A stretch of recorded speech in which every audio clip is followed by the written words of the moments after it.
guys, naglalag ang cellphone ko. Yes to. Yung mo, 10 na kanina, 2 pa lang, 2 seconds pa lang, bigla nag-10. Ito guys, kwentong ano to, hindi naman siya nakakatakot. Meron lang akong isang kwento na, ito kasing ano na to, dalawang estudyante na to, na late sa kanila. At, syempre, November na undas, kailangan ko lang magkwento. Nasa'yo kung makinig ka hanggang dulo. Nasa'yo na yon. Pero kung ayaw malaman, okay lang. At tsaka kung mag-comment ka, okay lang din kung natatakot ka ba or hindi. Kung mag-isa ka lang ba dyan sa kwarto mo habang nakikinig ka sa kwentong ito. Anong feeling mo? Natakot ka ba or not? Sige, let's go na. Field trip na nila. Ang meet up nila is 6 ng hapon. Dapat nandun na sila sa school. Na sila, na late sila kasi na traffic or hindi, parang alam mo yung unexpected na traffic sila na guys.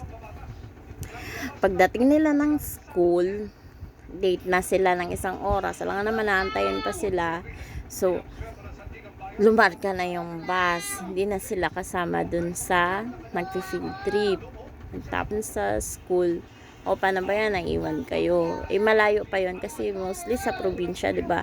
Napakalayo ng mga Pero, hindi man traffic noon. Baka na-traffic sila kasi meron lang siyang parang area na medyo traffic kasi may nadinon.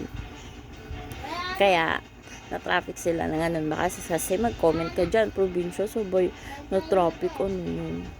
Diba? Basta na-late sila ng dating sa school. So, nandun na sila sa school. Dalawa sila mag-best friend. Pagdating nila sa school, naiwan nga sila ng bus. Sabi nila, paano pa tayo uuwi nito? Gabi na. Sa bundok pa yung nila. Tapos dadaan pa sila ng isang city. Tapos tsaka sila dun sa school. Tarating sa school nila. Tapos may gwardiya dun. Sabi, dito na lang kayo matulog sa room ng teacher nyo. Ganun. Okay naman sa kanila kasi dalawa naman sila. Tapos magpabukas na lang kayo. Tapos nagkwento yung guard. Sabi ng guard, meron ditong dumadaan na white lady. Magsara kayo ng pinto. Wala lang sa kanila. Parang okay lang. Parang chill lang. Sabi dalawa naman sila, diba? Tapos, yung pinto na yon, meron siyang butas ng parang kasiliit lang ng pinagtanggalan ng pako. Sabi, pag silip nyo dito,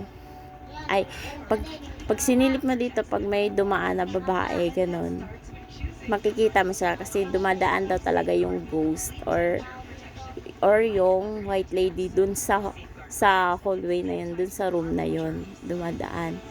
Tapos, okay, sige lang, dalawa naman kami, ganyan. Tsaka hindi daw sila takot sa multo or sa white lady.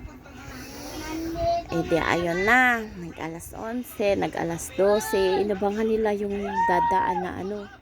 dadaan na white lady. Inabangan nila. Dalawa sila, salitan sila, dalawa doon, sinilip nila yung labas. Makikita nila yung daan ng room papunta dun sa papuntang labasan pababa. 'Di ba magkabilaan yung room? Kita nila. Tapos pag silip ng isa, wala naman dumadaan. Nagtaka sila kasi yung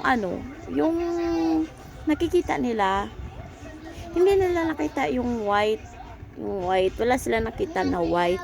Ang nakita nila pula yung nakita nila dun sa butas. So nagtataka sila, salitan sila, bakit pula? Bakit tinakpan ni Kuyang Guard yung butas na yung butas daw, baka tinakpan daw ng guard. Pinagluloko sila. Tapos salitan sila, hindi sila nakatulog kasi parang natakot sila ba natakot sila na ano, sabi nila 'di ba sa guard hindi sila matatakot, tapos yung takot pala sila. Biruin mo, dalawa lang sila sa room, sabay pagdating ng alas 12 may dumadaan daw na white lady dun sa hallway na yun, sa ano na yun, sa daanan na yun, dumadaan dun sa room na yun. Wala naman dumaan, tapos pula lang yung ano, nakikita nila, salitan sila, tapos nag-umaga na lang, napuyat sila, nag-umaga na lang, pula lang yung nakita nila, guys. So, anong iniisip nyo? Di umaga na, dumating na yung guard, sinilip na sila dun sa room. Sabi, Manong guard, loko-loko ka, Manong guard. Wala namang dumaan na white lady. Tinakpan mo lang ng kulay red yung butas. Paano naman makikita? Tapos pagtingin nila, wala namang kulay red. Wala naman tinakip si guard doon. So, ano yung nakita nila? Na pula.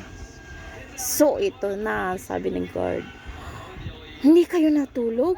Nagsalitan kayo kung dadaan yung white lady. Bakit hindi kayo natulog? Sabi ng guard, hindi nyo ba alam? Katitigan nyo na pala yung white lady na red eye. Oh my gosh! Sabi, diba? It's so corny.